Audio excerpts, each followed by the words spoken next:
Hello everyone, my name is Amanda Waldhart and you are here with Amanda's Inspiration Station.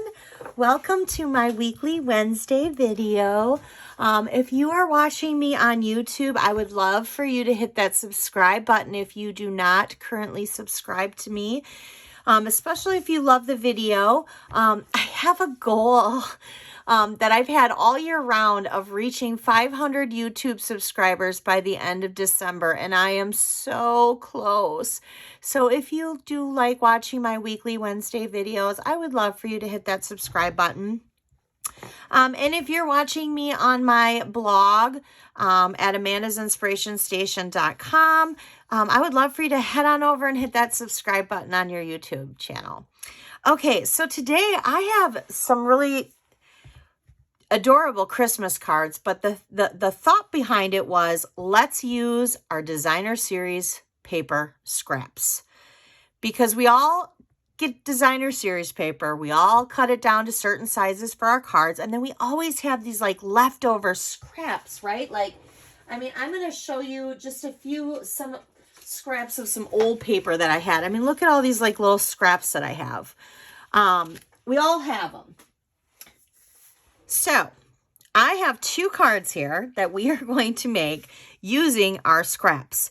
So for the first card, we're going to be using just little squares here, and these are just 1 by 1 inch squares. I picked 6 different patterns and I cut 2 of each. So like there's 2 of this, there's 2 of this, there's 2 of this, 2 of this. So that's what we're going to do with this one. And with this one here, we are going to do a 3/4 inch, so 3/4 inch strips. And it doesn't matter how long they are, as long as they are the length of this white piece of cardstock, which is 3 1/4, going this way. Because if they're longer, I'm going to show you, we're just going to place them on there anyway and then trim the sides up. Okay, so let's go ahead and we'll get started. Let's do this one first. I think these are so cute how they turned out. They were simple. Again, they're made with designer series scraps. I love them. So we are going to use the Christmas to Remember stamp set. And then the dies that we're going to use is the seasonal label dies. So these all come together. There's 2 different bundles, and I do believe these are not bundled together. I believe they're bundled separately. But they are under the Painted Christmas suite. So if you go in that whole suite, there are 2 bundles, okay? So let's go ahead and get started with this. We're going to start out with Evening Evergreen cardstock, and that's measured at 5.5 by 8.5. And if you score it with a scoring tool, you're going to score it at 4 1/4. I'm just going to put it in half, use my bone folder, and varnish in those creases.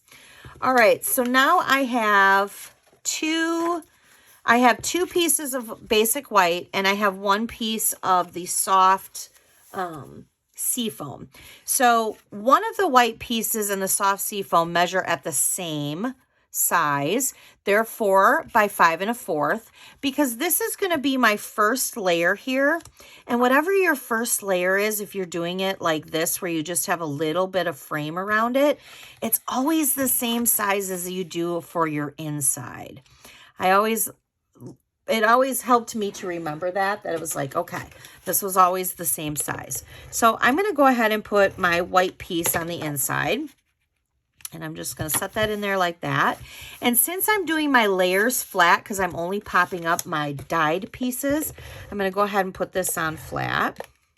So I'm going to set that just like that. Okay, and now I'm going to kind of set that aside, because we need this smaller white piece, which this smaller white piece measures at 3 3/4 by 5. So we're going to set that aside, because now I have all these little squares that I've already cut out to 1 by 1 using my designer series scraps.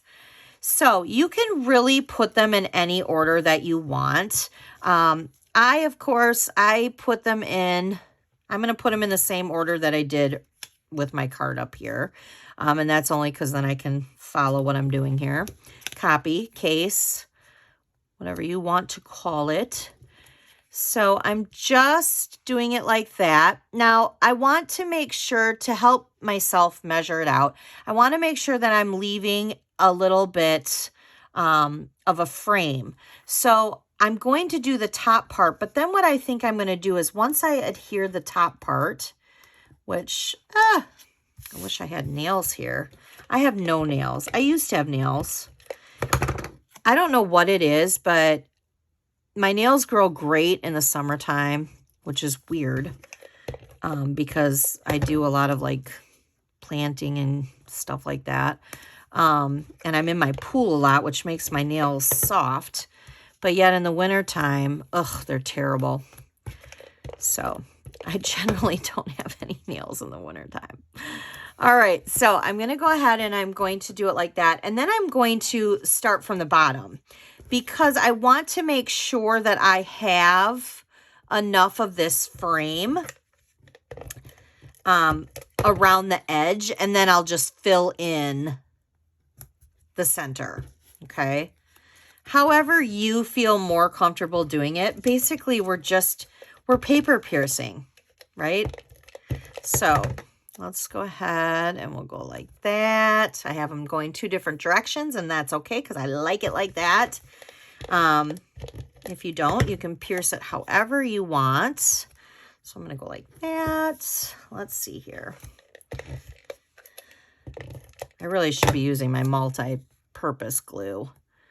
All right, so we'll go like that. And hopefully I left enough space in the center to do it. Yay, I did. All right, so we're going to go like that. Let's see here. We'll use this one next. These ones, I guess, don't really kind of matter because a couple of them are going to get covered anyway, so it doesn't really matter. We're going to go like that. And then we'll go like that. There. So now we have done, and I got a little glue there.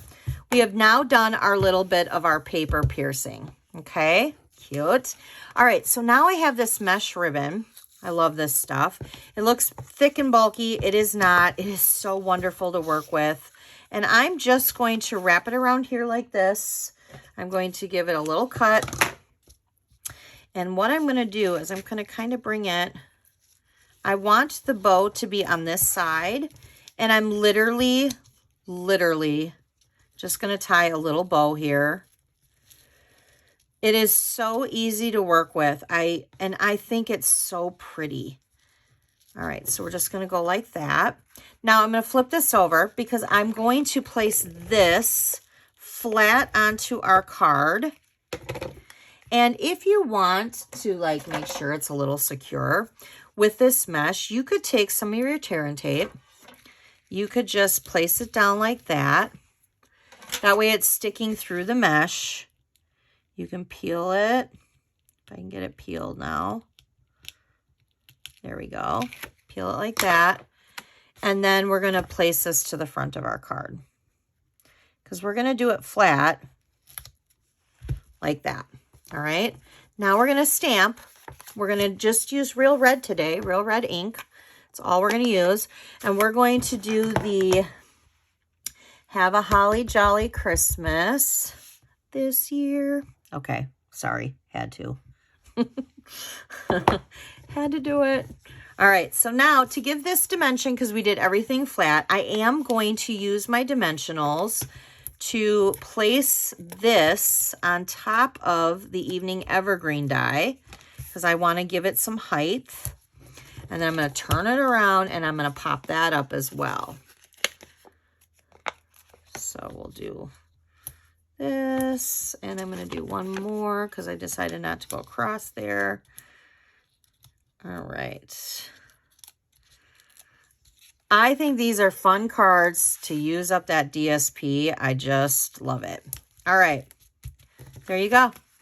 There's a card right there. How cute is that? I love these colors. I am so in love with the Evening Evergreen and the soft Seafoam. I love them together. And then you add Real Red. Oh, it's so rich and beautiful. I like it. Okay, so now let's go ahead and we'll do this one. Now this card I have going a different direction. So I have it going like this. So we're going to cut it differently. This card is going to be cut at 4 1/4 by 11. And we're going to score it at 5 1/2. Or again, you could just fold it like this and use your bone folder. Even if you score it, I would still use your bone folder though. I love my bone folder. You really want to varnish in those creases. So we're still using the soft seafoam as our first layer, and we're doing it the same size as the insert. So again, that is 4 by 5 1/4. And for those of you just joining me, if you head on over, or just right underneath if you're watching this on YouTube, but it is at Amanda's Inspiration Station. I do have the link listed below. I have a printable project sheet on these. So the project sheet has colored pictures of the card. It has the supplies that you need to make it, and it has all the measurements. The instructions are me right now giving you a video. So it's free. Go ahead and hop on over there and print it out. So there's that. Oh, you know what? I don't have a piece of the green. Oh, well, we need that. We need to cut that. So give me a second. I didn't realize I didn't have that. That measures at 3 1/2 by 4 3/4. So I'm going to cut that real quickly because we got to have that piece. There we go. So it is 3 1/2 by 3 3/4. Because that's what we're going to put on top over here.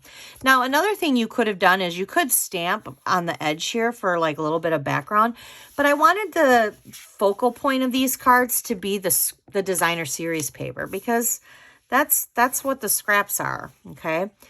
All these pieces measure at 3 3/4. I do have one. That's my center one. It's a little bit thinner. It measures at 1/2 inch. But it was a scrap. This was a scrap. How often do we have these little scraps? It doesn't matter. They don't have to be all the same size. So again, I'm going to just randomly place these like this. And I'm going to try just to put my adhesive in the center, because I know I'm going to be cutting off my sides here. So we're just going to go like that. So I'll just put a little adhesive in the center here. Oops, that one. There we go. We'll just do it. Yeah, they don't all have to be the same. They don't have to measure it the same. There's no need for that. I just happened to have ones that were all, these were all scraps and they were the same. So I must have been cutting a card that prior to this that I used it like that. All right, I actually want to bring this one down a little bit. Nope, I'm not going to be able to do that. All right, well, that's okay. And we're going to lift this up. And now we're just going to flip this over. And we're literally just going to cut off the sides. Cut off the sides. Boom. Just like that. I'm going to take those, throw them away. Don't need those anymore. And there you have your piece right there. Okay, so let's set this aside. We're going to do some stamping because we have May This Be Christmas to Remember and Cherish. And again, we're just using the real red. You could pump out a bunch of these. You're only using one ink color. You're using a great Christmas stamp set that, you know, you could, and the inside you could put, you know, one of these or just Merry Christmas, whatever you want to do. Doesn't even matter. All right, so we're gonna wrap this around here again. And just like that. And this time we're not gonna do a bow. I'm just gonna tie a little knot. Sometimes with this ribbon, I like to just tie a little knot. So that's what we're gonna do, just like that. And then I am going to kind of trim it and kind of angle it a little bit. There we go. And we're going to put this piece completely flat to this piece. And you know what? I'm just going to this time add a little extra there instead of using the tear and tape. And we're just going to add that like that. Now this, we are going to pop up onto our card. So we're going to want to get some dimensionals out here. I have this pack of dimensionals that, like, every time I go to grab them, it's like ripping the paper. There we go. Do you guys ever get that once in a while where it's like, see what I mean? It's like ripping the paper, so it's like not coming off. Stamping problems, I tell you. All right. So we're going to center this right in the center here. Like that. And then we're going to pop this guy up, our die. And then we are done. We just made 2 Christmas cards that weren't hard because the pieces that we had to cut for the cardstock were honestly simple measurements. And then I just took my scraps. Yeah, I cut these down with my scraps, but these ones were just my strips that I already had in there. So how easy would it be for you to do this? And it's 1 die cut. And if you don't feel comfortable, like let's say you have 60 cards and you don't want to, you know, cut out, die cut 60 of these, find a punch. Find a punch that is bigger and easy. I thought these were pretty simple. I do feel with these dies, I can get 2 pieces of cardstock to cut out one die. I just layer it up and it cuts it right through. So simple. I love it. I love the colors and I love this. This just to me adds just that extra little touch and I like it. If you wanted to, you could add like red rhinestones kind of randomly, but I kind of wanted to just keep it simple. But again, you know, bling is bling and there are a lot of you who love bling. I love bling. So you guys have a great week and I will see you next week for Weekly Wednesday. Have a great day. Bye.